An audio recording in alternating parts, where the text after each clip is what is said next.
नमस्कार, आप देख रहे हैं न्यूज 31 उत्तराखंड। मैं हूं आपके साथ राखी। उत्तराखंड बुलेटिन की शुरुआत करते हैं, लेकिन उससे पहले एक नजर आज की सुर्खियों पर।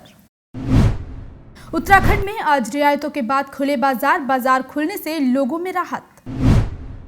उत्तराखंड में योग फॉर वेलनेस थीम के साथ मनाया गया अंतर्राष्ट्रीय योग दिवस। निरोग रहने के लिए योग को बताया जरूरी।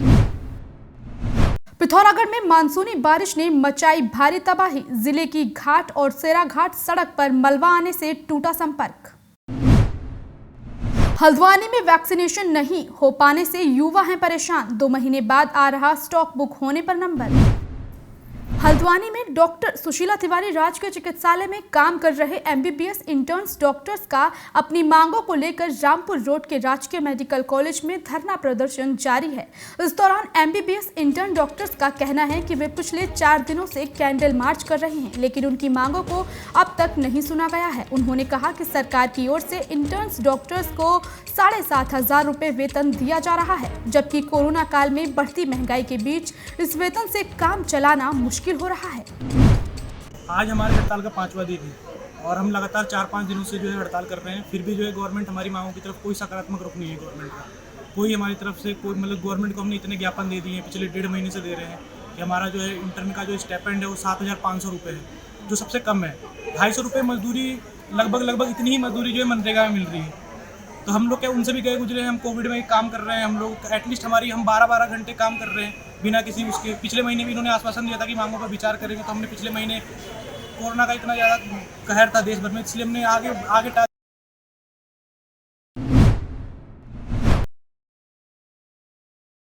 सांसद अजय भट्ट ने आज हल्द्वानी की बरेली रोड के सरस्वती शिशु मंदिर में वैक्सीनेशन सेंटर का दौरा किया। इस दौरान उन्होंने 18+ वैक्सीन लगवा रहे युवाओं से मिलकर उनका हौसला बढ़ाया, साथ ही युवाओं से वैक्सीनेशन कराने की अपील की।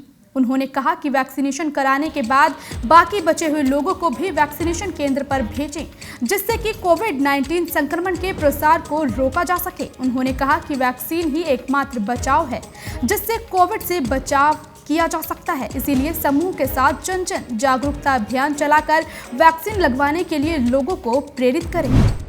बड़ी खुशी की बात है कि आज जिस तरह से भीड़ उमड़ के आ रही है, जो गलतफहमी फैला रहे थे कि वैक्सीनेशन नहीं हो रहा है 18+ का और वैक्सीन नहीं आ रही है, आज वो सबकी गलतफहमियां दूर हो रही हैं। ये जो आप कह रहे हैं कि लोगों को वैक्सीन नहीं मिल रहा है, ऐसा कहीं नहीं है। अभी तक 2 स्लॉट में जाके आ गया है। लोगों की भीड़ भी उमड़ रही है। वहाँ 2000 का लक्ष्य है डिग्री कॉलेज में, अभी वहाँ पूरा नहीं हुआ है, 500 लोगों को लगा है। उसी तरह से यहाँ पर जुटने का लक्ष्य है, उसके अधिक कम लोग आएंगे, 500 का इस सेंटर पर है। तो शाम तक ये लक्ष्य पूरा हो जाएगा, ऐसा कहीं गलतफहमी नहीं है। अधिक से अधिक लोग आए, रजिस्ट्रेशन करवाएं। अब ये अभियान रखने वाला। पिथौरागढ़ जिले में पिछले 5 दिनों से लगातार हुई बारिश जिले में आफत बनकर बरस रही है। वहीं इस बारिश के बाद से जिले में आम जनजीवन पूरी तरह से पटरी से उतर गया है। जिले की गौरी, काली धोली और सरयू नदी भारी उफान के साथ बह रही है, जिससे नदी किनारे रहने वाले लोगों में दहशत का माहौल है।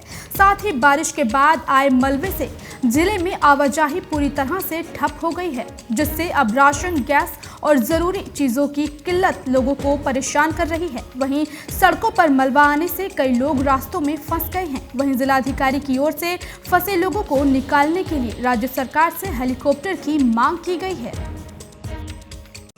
जिनके चलते हम लोगों की निगाह बनी हुई है कि वहाँ उन क्षेत्रों में जहाँ सड़कें बंद हैं, वहाँ पर कैसे फल, सब्जी, राशन इत्यादि की आपूर्ति हो सके, इसके बारे में हम लोग की कार्रवाई जारी है। और अगर कहीं ऐसी सूचना प्राप्त होती कि वहाँ उपलब्धता कम हो गई है, तो वहाँ तत्काल जो है पहुँचाया जाएगा। हमारा पूरा ध्यान पहले सड़कों को खोलने पर लगा होगा। कितनी बड़ी दुर्भाग्यपूर्ण बात है, आज 1 हफ्ते से पिथौरागढ़ की लाइफलाइन कहने वाली रोड वो बंद है। टनकपुर पिथौरागढ़ जो ऑल वेदर रोड में बड़ा भारतीय जनता पार्टी ने बड़ी बड़ी उपलब्धि के अपने कसीदे पड़े थे। दूसरी अल्मोड़ा पिथौरागढ़ रोड बंद है। तीसरी अल्मोड़ा से सेराघाट होते हुए थलमवानी होते पिथौरागढ़ रोड आती, वो भी बंद है। और पिथौरागढ़ में जो स्थिति बनी हुई है, आज लोगों के पास घरों में राशन तक खाने को। बागेश्वर जिले के कांडा में आज प्रभारी anti human trafficking unit cyber cell की ओर से ग्रामीण इलाकों में हो रहे साइबर अपराधों के बारे में जागरूक करने के लिए ग्रामीणों के बीच में एक शिविर का आयोजन किया गया, जिसके तहत साइबर क्राइम से बचने के कई तरीके महिलाओं और ग्रामीणों को बताए गए। साथ ही फर्जी कॉल से सावधान रहने की हिदायत दी गई। वहीं शिविर में मौजूद महिलाओं ने इस जानकारी को साइबर क्राइम से बचने के लिए बेहद ही फायदेमंद बताया है।